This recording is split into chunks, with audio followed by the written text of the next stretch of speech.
All right, welcome back. We have 348 RealCopStoriesVideos.com. Look them up. They're all my babies. Coming towards the end here, but everything you can think of is in there. A lot of private stuff you wouldn't see on television, everybody reporting. All this in-house stuff going on, different officers and whatnot. Working narcotics with a 10-man or 10-person unit. I got one lady, 8 officers, and myself, 10 people.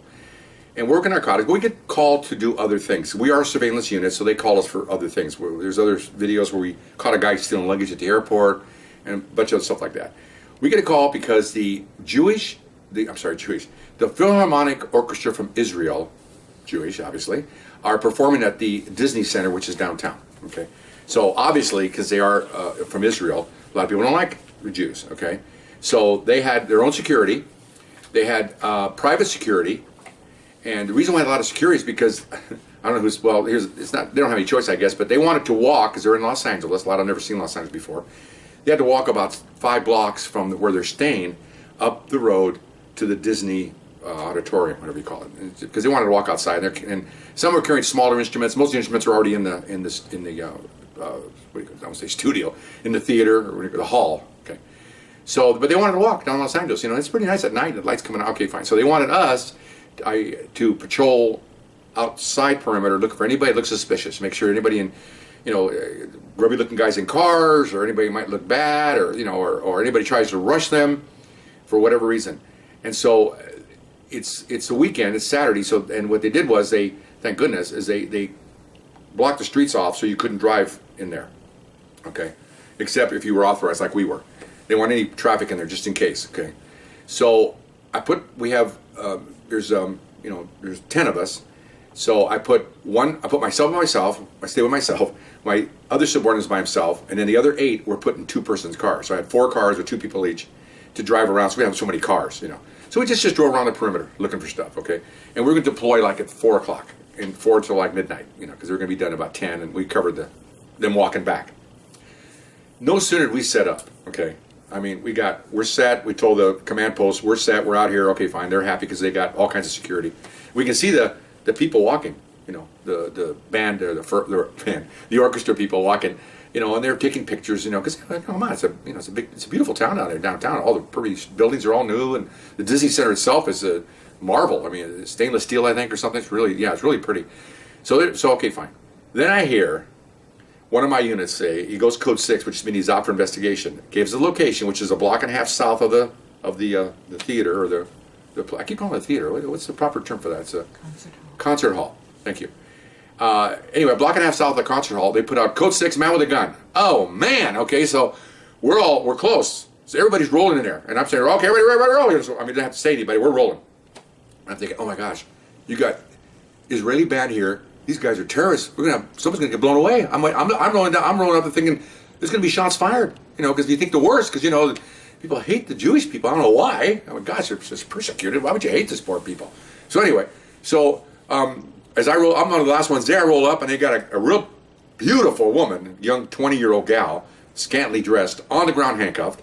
They got a guy. This is a white lady, a white girl. They got a guy, a Caucasian guy. He's down. They're already searching him. Take his cap off. He's a white guy. Cuffs on him.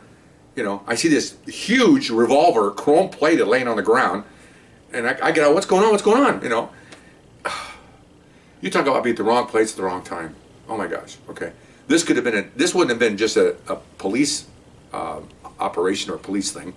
It would have been an international situation if we had to blow these people away. Can you imagine the news media coming out there?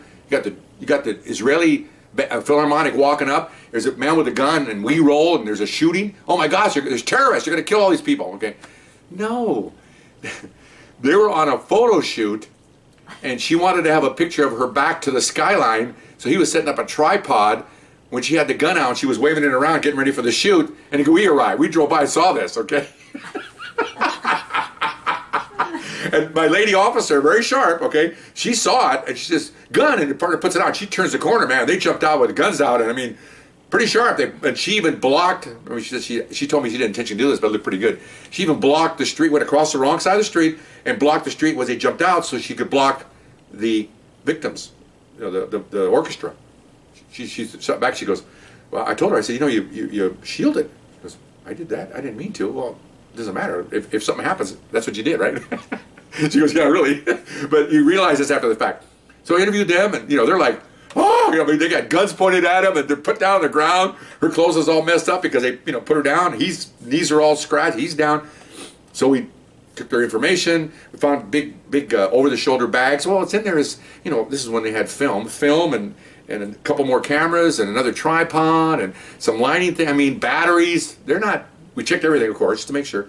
No, he's just a freelance photographer, and she's not a girlfriend, but she's a real good-looking gal, and she had a really scantily dress. She was going to, with the chrome. The reason why they used the chrome gun is you could see it better. It looks like a chrome bumper. And so you could see it with the light, and they're going to shoot backdrop of the sunset. Well, the sunset is where the orchestra's walking. Okay. Ah! So of course, we put out that call. Other people are rolling. We see guys with suits out there with little pins in their corners. I don't know whether they're our Secret Service or whether they're their Secret Service.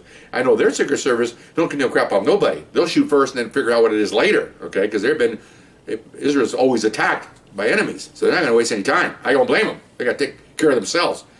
They're standing over there watching. Patrol sergeant pulls up. Command post captain pulls up. And of course, what do they say? Who's in charge here?